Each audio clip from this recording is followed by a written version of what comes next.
Can you hear the sound?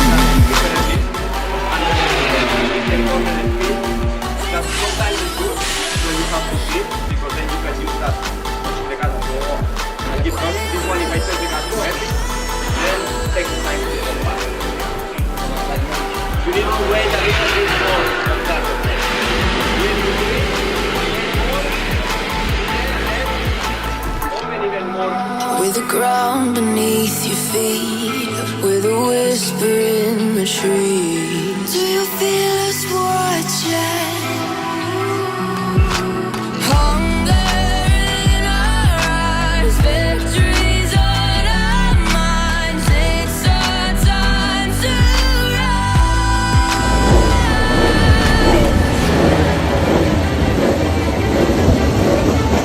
Can you hear the sound?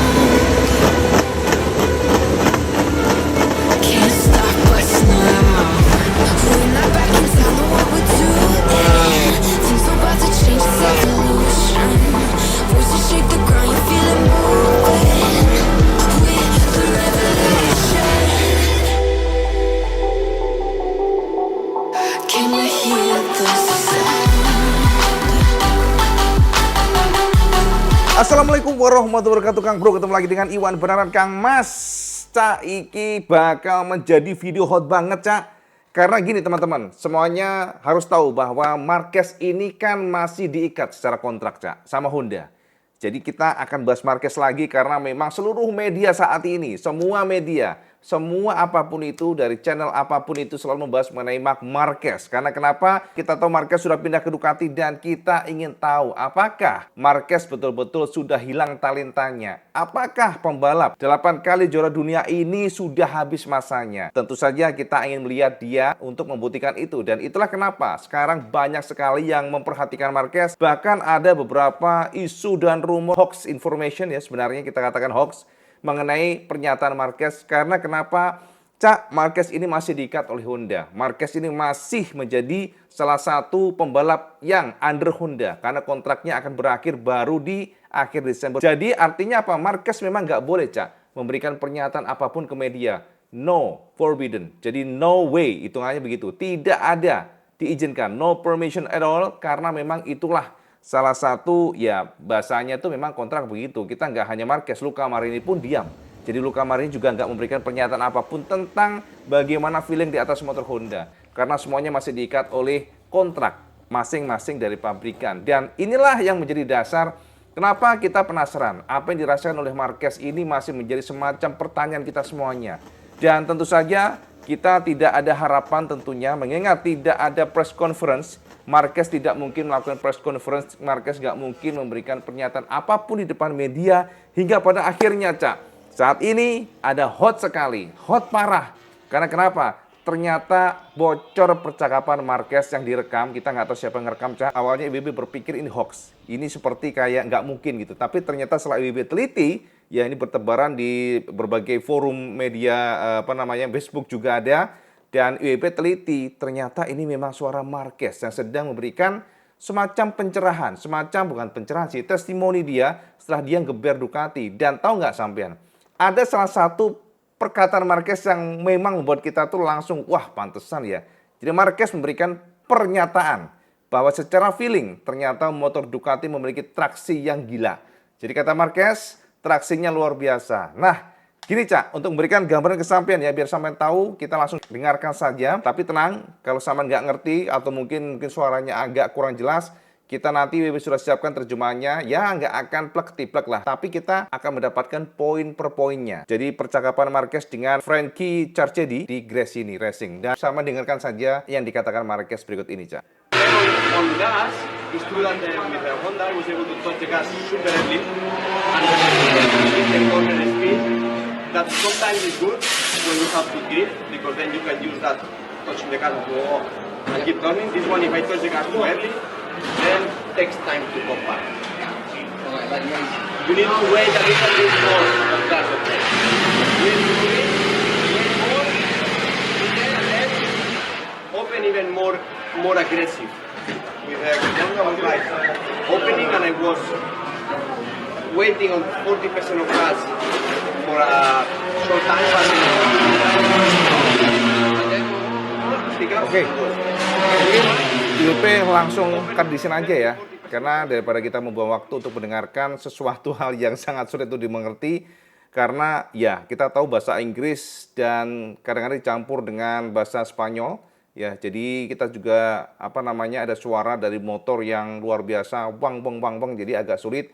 Tapi alhamdulillah ya IWB mendapatkan beberapa clue ya, dan juga terjemahannya bukan hanya dari IWB saja, tapi dari beberapa media juga mereka mencoba untuk mengkompil yang dikatakan oleh Marquez, jadi mencoba untuk menerjemahkan yang dikatakan Marquez ya. Jadi dan alhamdulillah IWB bisa memberikan gambaran kesamaan semuanya yang dikatakan Marquez itu seperti apa. Nah, IWB sudah siapkan, Cak. Kira-kiranya seperti apa ya, mungkin ada lebih kurangnya, mungkin ada yang kurang atau yang lebih ya, mohon maaf, tapi garis besarnya ya ini sudah IWB coba sangat-sangat sangat-sangat mendengarkan secara seksama, Cak. Butuh effort yang luar biasa, tapi IWB katakan ini akurasinya di atas 80% untuk yang dikatakan Marquez ya. Oke, jadi langsung aja inilah dikatakan oleh Marquez pada saat bocor percakapan Marquez tentang Ducati ini. Jadi langsung saja intip di sini, Cak. Saat dengan Honda aku bisa membuka gas jauh lebih cepat. Kecepatan di tikungan kadang-kadang bagus. Kamu bisa membuka gas dan semua berjalan dengan sendirinya. Namun kalau aku telat membuka gas, maka kecepatan tidak akan datang. Sedang di sini dengan Ducati, kamu harus menunggu sedikit untuk membuka gas. Namun kalian bisa membuka gas dengan sangat cepat. Dengan Honda, aku harus membuka dan menutup gas, menggantung 40% dalam waktu singkat, serta tetap mempertahankan gas 40% untuk berbelok. Aerodinamika, posisi footstep juga terlalu rendah buatku. Awalnya aku cukup khawatir. Dengan Honda, aku menggunakan gear 1. Namun dengan ini Ducati, aku bisa menggunakan gear 2. Di Ducati, kalian tidak bisa mengerem dengan agresif seperti di Honda. Sebab jika kalian mengerem dengan agresif dan ban belakang goyang, maka motor tidak akan stabil saat masuk tikungan. Engine brake akan mengganggu kalian. Sepertinya terdengar buruk ketika itu terjadi, namun motor ini memberimu rasa percaya diri yang besar.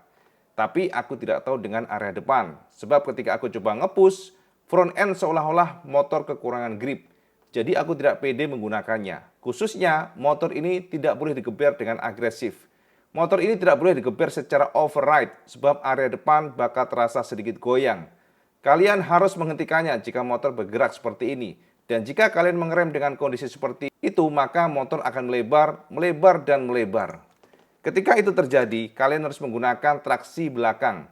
Namun, ban depan ketika di pertengahan tikungan, mid corner, khususnya di tikungan 9 dan 3, traksinya benar-benar luar biasa. Baik depan dan belakang gripnya fantastik. Begitu melimpah, maksudku pada kondisi seperti ini, motornya luar biasa. Jauh lebih anteng dan tidak terlalu menguras tenaga dibandingkan dengan Honda. Less demanding dan motor sangat mudah keluar tikungan. Feeling di atas Ducati saat exit corner, wow. Yang istimewa lagi ketika mengerem dari lintasan lurus sangat mudah. Titik pengereman lebih dekat karena traksi ban belakang juga membantu motor berhenti dengan baik. Yes, itu, Cak, lebih kurangnya yang dikatakan oleh Marquez ya. Bocoran dari percakapannya dengan Frankie Chargedi. Dan tentu saja, Cak, dari beberapa poin yang sudah Ibu terjemahkan tadi, poinnya adalah ternyata memang Ducati ini istimewa, Cak. Ya, ada plus minus pastinya dibandingkan dengan Honda. Kalau Honda menggunakan gear 1, maka Ducati bisa menggunakan gear 2. Dan juga motor ini harus di-handle dengan smooth. Tidak boleh agresif. Ini baru tahu ya IWB katakan ya, memang kalau kita bandingkan RC dari dulu, itu memang adalah salah satu motor yang terkenal harus di-push dengan agresif. Kalau sampean nge-push dengan santai, tidak bisa. Makanya beberapa pembalap mantan dari Yamaha rata-rata nggak berhasil menggunakan RCV karena ya itu tadi treatmentnya berbeda, Cak. Menggunakan Yamaha yang smooth ya, yang sangat yang sangat nurut, tiba-tiba harus menggunakan motor yang liar. Kecuali Alex Rins ini luar biasa. Rins ini sebenarnya adalah pembalap yang bagus banget, tapi sayang Honda sepertinya memandang sebelah mata kepada Rins, mentang-mentang di satelit kayak dicuekin, dan itu yang membuat Rins sangat kesel sama Honda. Oke, kita kembali kepada motor Ducati. Nah, di sini Marquez memberikan penekanan bahwa ternyata Ducati tidak boleh ditreatment dengan agresif. Jadi sama harus membalap dengan smooth ya, braking juga harus smooth. Tapi yang menjadi kekuatan dari motor ini adalah ternyata mid corner. Jadi di pertengahan tikungan, motor ini memiliki traksi yang luar biasa. Baik belakang dan juga ban depan sangat-sangat nempel. Bahasanya demikian, Cak.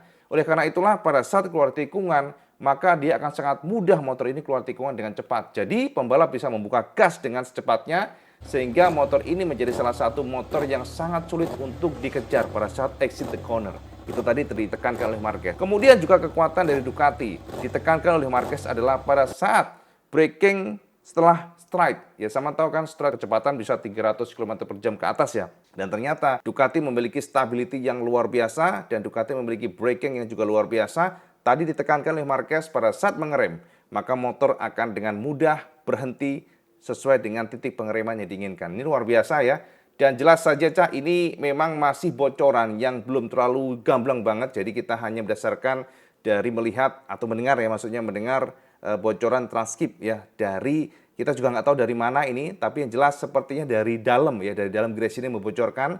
Yang menjadi catatan adalah ini adalah permulaan Cak. Permulaan di mana kita tahu bahwa ternyata memang Ducati ini adalah motor yang very stable dan very grippy bahasanya Cak. Sangat traction, sangat ngetraksi ya bahasanya apa ya. Pokoknya dia traksinya melimpah pada saat masuk tikungan dan juga keluar tikungan. Dan memang ada beberapa catatan pada saat braking tidak boleh override. Jadi jangan pecicilan Cak bahasanya. Kalau pecicilan maka motor akan goyang dan jika ini terjadi maka kalian harus menyetop dengan rem belakang dan kekuatan dari motor ini adalah ban belakangnya, traksinya. Ya kita kalau melihat dari sisi apapun Cak, memang Ducati sangat unggul. Kita lihat dari konstruktor, ya kan, kemudian juga tim, pembalap, title semuanya disapu persis selama 2 tahun. Artinya ya memang ini adalah the best bike in the grid. Sepertinya memang Magneti Marelli ECU dengan segala paket yang ada pada Ducati ini sekarang klop banget. Tidak goyang, engine yang powerful, dan inilah yang membuat kita juga sangat-sangat penasaran apakah Marquez tahun depan bisa menjadi salah satu pembalap untuk mengancam Pecco Bagnaia. Dan ternyata Cak, Tardozzi Kang Mas, bos dari Ducati itu sudah memberikan semacam worry-nya Cak. Jadi memberikan pernyataan bahwa mereka juga khawatir bagaimana mengelola tahun depan. Karena mereka tahu bahwa tahun depan pasti akan ada pertempuran. Dan Tardozzi memberikan penekanan dari kacamata dia sebagai pengamat tim ya, yang juga orang berpengalaman dalam sebuah tim. Dia memprediksi Marquez akan masuk 3 besar. Nah ini kata dari Tardozzi. Jadi memang kita tidak boleh terlalu pede Cak bahwa Marquez akan menggeser Pecco. Mengingat kenapa? Ini adalah salah satu pembalap yang 11 tahun di atas Honda Cak. Tiba-tiba menggunakan Ducati kan ya pastinya butuh adaptasi. Sepertinya kayaknya memang akan merepotkan. Tapi kalau dari kata Tardozzi sepertinya hanya akan 3 besar. Tapi dari kacamata IWB belum tentu Cak. IWB cukup pede Marquez bakal menjadi salah satu pembalap yang merepotkan Pecco, Bezzecchi dan juga Enea. Dan bahkan Enea Bastianini pun mengakui Cak. Enea memberikan penekanan bahwa dia cukup kaget Cak dengan data yang diintip ya. Jadi data yang kita sudah bahas kemarin. Jadi Enea memberikan penekanan bahwa dia cukup kaget bahwa Marquez ternyata memang beda dibandingkan dengan pembalap Ducati lainnya. Nah kemarin kan kita hanya memberikan semacam gambaran yang dikatakan Enea, tapi sekarang IWB ingin tunjukkan kesampaian secara lengkap yang dikatakan Enea Bastianini, terjemahnya supaya sampai tercerahkan. Nah, inilah kata Enea Bastianini setelah ngecek data dari Marquez dan dia cukup terkejut, Cak. Inilah kata Enea Bastianini. Senang melihat Marc Marquez di track dengan Ducati. Dia geber motornya seperti yang sudah aku duga sebelumnya. Dia langsung kencang. Dia tidak perlu terlalu banyak beradaptasi. Aku pikir dia akan menjadi duri di musim depan 2024. Namun kejutannya bukan hanya itu, ada yang lain. Aku memang tidak melihatnya di lintasan langsung, tetapi saat aku melihat datanya, aku melihat tidak ada seorang pun pembalap yang menaklukkan tikungan 8 seperti yang dia lakukan. Jadi, kalian bisa melihat bahwa dia lebih cepat dari kami di beberapa tikungan dibandingkan dengan semua pembalap Ducati. Dia melakukannya dengan sangat cepat, dia seperti tidak mengerem. Sungguh menakjubkan cara dia menanganinya. Dia seperti mengendarai motornya pada bidang sempit. Namun bukan itu yang membuatku tertekan sebab aku merasa sudah nyaman dengan GP24. Hanya saja penampilan Marc membuatku penasaran. Itu kata Enea Cak. Yes, jadi ini adalah pernyataan Enea Bastianini. Dan tahu nggak sampean? Ternyata seorang Dani Pedrosa pun urung rembut Cak. Jadi Dani Pedrosa memberikan penekanan. Senyum Marquez di pedok kemarin bukanlah kabar bagus buat para rivalnya. Nah ini dia menarik adalah kita langsung kutip saja yang dikatakan oleh Dani Pedrosa, diterjemahkan dari MotoGP. Ya, seperti orang lain, aku juga penasaran melihat bagaimana Marc mengendarai Ducati. Aku penasaran dengan performanya, dan setelah tes, hal pertama yang kami lihat adalah senyuman pasca Marc menyelesaikan putaran awal. Aku rasa itu bukan kabar baik untuk kompetisi ini. Itu kata Dani Cak, very singkat, very lugas, dan juga very sederhana. Tapi jelas seorang Dani Pedrosa bisa memberikan pernyataan seperti itu, artinya dia tahu seperti apa Marc Marquez. Tidak hanya itu, Cak, ternyata seorang legendaris Valentino Rossi pun justru memberikan pernyataan semacam warning kepada pembalap lainnya bahwa pembalap lain harus waspada karena Marquez ini berbahaya. Berikut kata Valentino Rossi. Kedatangan Marc sangat menarik untuk disaksikan, sama seperti bagaimana Ducati akan mengelolanya. Dia berbahaya, Marc akan sangat berbahaya dan tim kami harus berada dalam kondisi prima. Sebenarnya kami berharap Ducati memberi kami motor pabrikan. Itu kata Valentino Rossi dari GP1, Cak. Dan akhirnya secara final apapun itu, Cak, kita bisa memberikan kesimpulan bahwa kegelisahan memang sedang terjadi pada para tim selain para rival dari Marquez ya, kegelisahan yang luar biasa. Dan tentu saja kita juga penasaran akan seperti apa sepak terjang Marquez tahun depan. Dan apalagi Kang Mas, tahun depan adalah sebuah tahun yang akan berbeda karena konsesi jebol, Cak. Jadi teman-teman, kalau saat ini sedang penasaran dengan konsesi, sedang menunggu dengan konsesi, maka dipastikan bahwa konsesi tahun depan akhirnya diluluskan, akhirnya disetujui oleh para tim, akan tetapi konsesi ini berbeda, Kang Mas. Konsesi yang diberikan adalah sebuah konsesi pengecualian, konsesi jendela, bahasanya Windows, Cak. Jadi ada window gitu ya. Jadi bukan seperti sebelumnya. Konsesi ini adalah sebuah konsesi yang akan mengatur nilai poinnya, bukan podium. Kalau yang sebelumnya kan dulu kan podium, Cak. Maka yang terbaru ini dia atau sistemnya lebih fokus kepada poinnya. Nah, memberikan gambaran kesampaian, WIB sudah siapkan seperti apa konsesi, biar sampean tahu apa yang dimaksud dengan konsesi di tahun depan dan apa yang diuntungkan, apakah betul ini akan membawa kompetisi lebih baik. WIB berasa demikian, dan inilah konsesi yang WIB bisa share ke sampean semuanya. Sampai intip saja di sini, Cak. Nah, Kang Mas, inilah yang disebut sebagai konsesi yang terbaru, Cak. Jadi kalau sampean intip di sini, saya bisa lihat konsesi yang dimaksud oleh Dorna. Ini ada 4 jendela, Cak. Ada A, B, C, dan D. Dan teman-teman, konsesi ini memang cukup rumit kalau kita perhatikan, tapi simpelnya saja. WIB akan berikan kesampaian. WIB akan bawakan kesampaian secara simpel.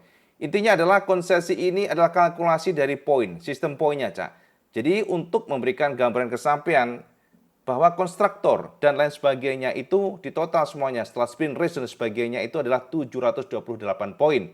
Nah, dari sini akan dikalkulasi pabrikan yang mendapatkan poin tertinggi itu siapa dan berapa persen.